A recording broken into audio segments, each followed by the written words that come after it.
Alors, on va utiliser une forme évolutive qui va nous permettre de créer une trajectoire entre ces deux points. Alors, pour commencer, je vais vérifier que aucun calque n'est sélectionné.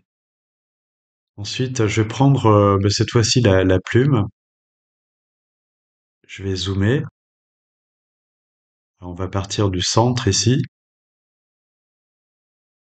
Alors, on fera une trajectoire arquée, ça sera un peu plus joli. Pour le moment, je mets un point ici et un point là. Alors la forme a un fond, donc on peut le contrôler soit ici, soit dans les propriétés. Donc on va changer ça. Donc on va choisir aucun fond dans les propriétés. Et pour la couleur de contour, on va mettre couleur unie et puis on va mettre une couleur blanche. On va régler la taille ici. Je regarde ce que ça donne à cette échelle. C'est peut-être un petit peu épais, mais on va voir. Alors, faut penser qu'après, on va animer cette carte, on va zoomer, on va se déplacer, donc les éléments paraîtront évidemment beaucoup plus gros. Je vais laisser ça. Au pire, je le changerai après coup. Alors, je retravaille un peu mon tracé, donc avec l'outil de sélection. Là, j'ai les points d'ancrage ici que je peux modifier. Je vais les repositionner proprement. On les mettra derrière les points. Donc, c'est qu'une question de calque, hein. Le calque de forme passeront derrière les pins. Donc, je déplace mon calque ici pour le faire passer derrière. Donc derrière les pictos de Londres et de New York. Et puis je vais retravailler ma courbe. Alors, on va trouver comme dans Illustrator l'outil de conversion de sommet qui permet de transformer ceci donc en étirant les lignes ici. Donc il faudra certainement l'ajuster après quand on fera nos mouvements de caméra pour pas que le tracé sorte du champ. Le principe est assez simple, c'est juste que son accès est pas très un peu austère, on va dire.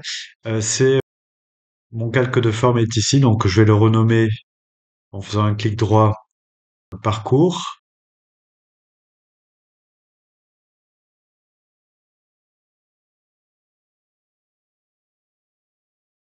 Alors, c'est là où il va falloir chercher au bon endroit. J'aimerais que ce soit des pointillés. Alors, pour faire des pointillés, je déroule le calque de mon parcours. Ici, vous avez une arborescence qui est assez importante. Et il faut dérouler ensuite contenu. Là, on a la forme, c'est le conteneur en fait. Et dans cette forme, on va trouver le contour et tous ces paramètres qui sont animables. Alors, je retrouve l'épaisseur ici, ma couleur, donc c'est la même chose que ce que j'ai réglé dans les propriétés. Et, et alors, si on va un peu plus bas, on a les tirets ici. Et on va rajouter des points, un peu comme on fait dans Illustrator. Voilà, donc on peut choisir la longueur des tirets à cet endroit. Donc je vais mettre par exemple 5. Voilà. Et, et alors je ferai attention aussi, je vais faire des bords arrondis. On va trouver ça dans extrémité de la ligne. Donc la ligne, extrémité de la ligne. Et je déroule ce champ et je choisis extrémité arrondie pour avoir ce type d'extrémité. Voilà. On peut régler très précisément la largeur du décalage, du tiret. Donc, je vais garder ça comme ça. Alors ça, c'est une fonction qui est beaucoup utilisée dans plein de cas de figure, hein, qu'on reverra dans d'autres circonstances.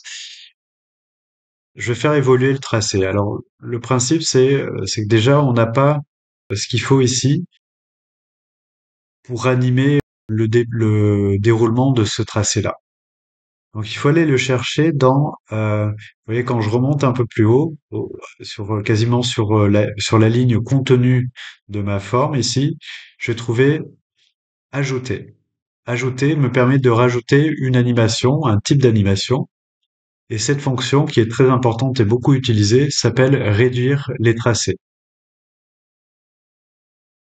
Alors je vais trouver maintenant une nouvelle ligne qui apparaît, réduire les tracés, je vais la dérouler et je vais trouver des, de quoi animer le début, la fin.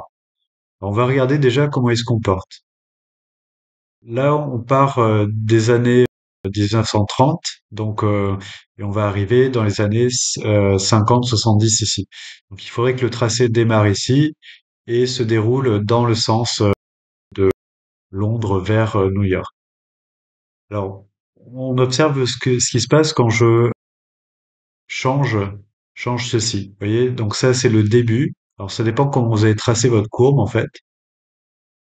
C'est pas dans ce sens que je veux aller, donc je vais remettre à 0 ici. Je vais plutôt partir de la fin. Alors, bien placer d'abord la tête de lecture au début, puisque c'est au début que va, peut-être un petit peu après le début, ici, que va démarrer l'animation. J'active le chronomètre fin, je le mets à 0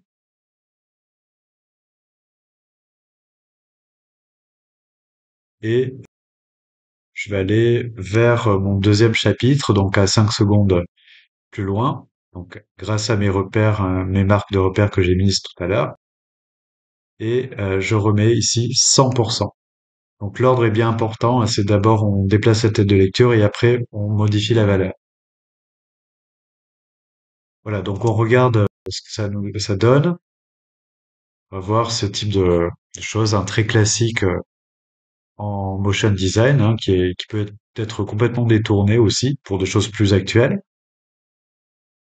Donc là, on n'est pas sur une lecture en temps réel puisque il faut une première passe pour que After Effects mette les éléments dans la mémoire.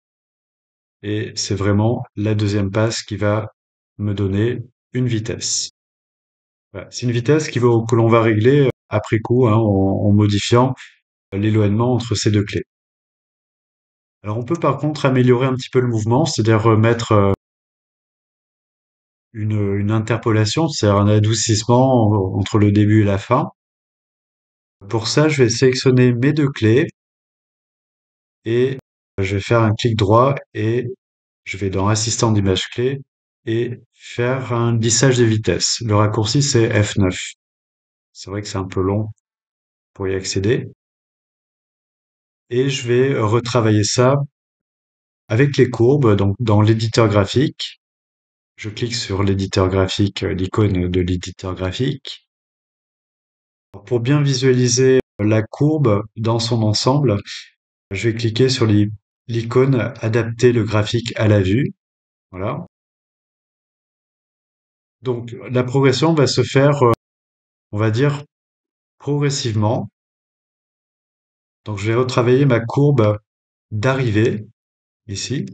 Donc en sélectionnant, alors, en prenant bien l'outil de sélection, le point d'ancrage et je déplace la poignée vers la gauche ici. Donc on aura un lissage plus souple, c'est-à-dire qu'il va partir assez vite et pour arriver doucement ici. On réglera ça après, une fois qu'on aura fait notre animation. Pour le moment, on ne sait pas très bien comment va se déplacer la caméra, parce qu'il faudra que la caméra suive ce tracé. Donc on va garder ça pour le moment et on reprendra ça quand on placera la caméra. Voilà, je désactive l'éditeur graphique en recliquant dessus et, et je regarde l'animation.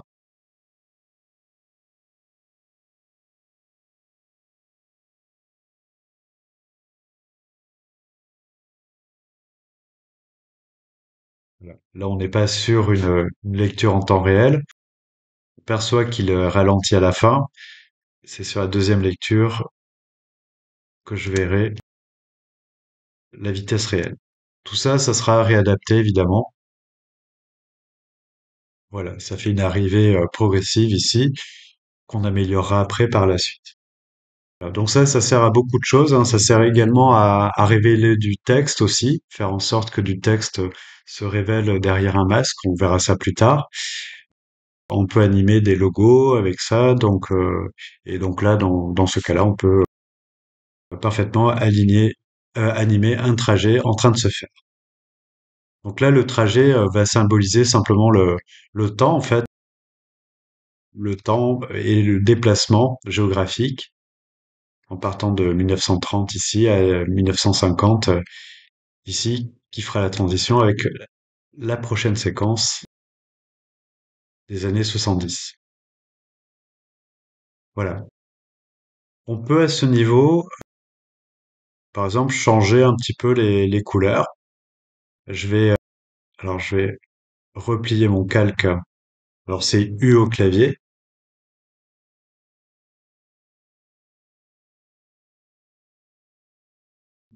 Donc je vais modifier les couleurs de mon bandeau pour faire une transition, mettre un code couleur par période, on va dire. Donc là, je vais me mettre sur le deuxième repère, Shift pour me magnétiser dessus. Je vais me mettre un peu plus loin pour le voir. Alors, si on veut modifier la couleur du bandeau, donc là, je le repère ici. Donc le bandeau, il a une couleur associée. C'est des couleurs qui sont propres à l'élément puisque je l'ai dessiné dans After Effects. Donc je vais pouvoir animer sa couleur dans les propriétés ici puisqu'on a un chronomètre qui apparaît ici. Donc je me mets au début. Je vais me mettre exactement ici.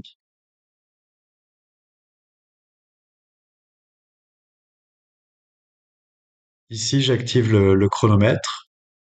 Donc on voit la ligne de la valeur de couleur qui apparaît ici. Donc juste avant l'entrée en scène de la de l'élément, je vais changer la couleur et je vais mettre par exemple du jaune, pourquoi pas, ou du bleu. Voilà, je vais rester sur des couleurs très primaires.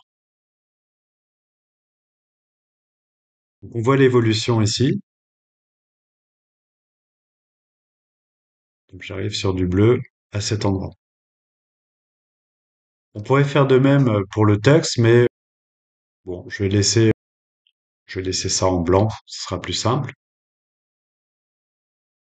Je vais lancer un rendu de la séquence pour qu'on puisse le visualiser. Donc, première chose, avant de lancer le rendu, je règle la zone de travail. Je vais rester à 10 secondes, hein, pas plus, ici. Ensuite, je vais choisir dans la fenêtre de composition de me mettre à 100%, donc la taille réelle.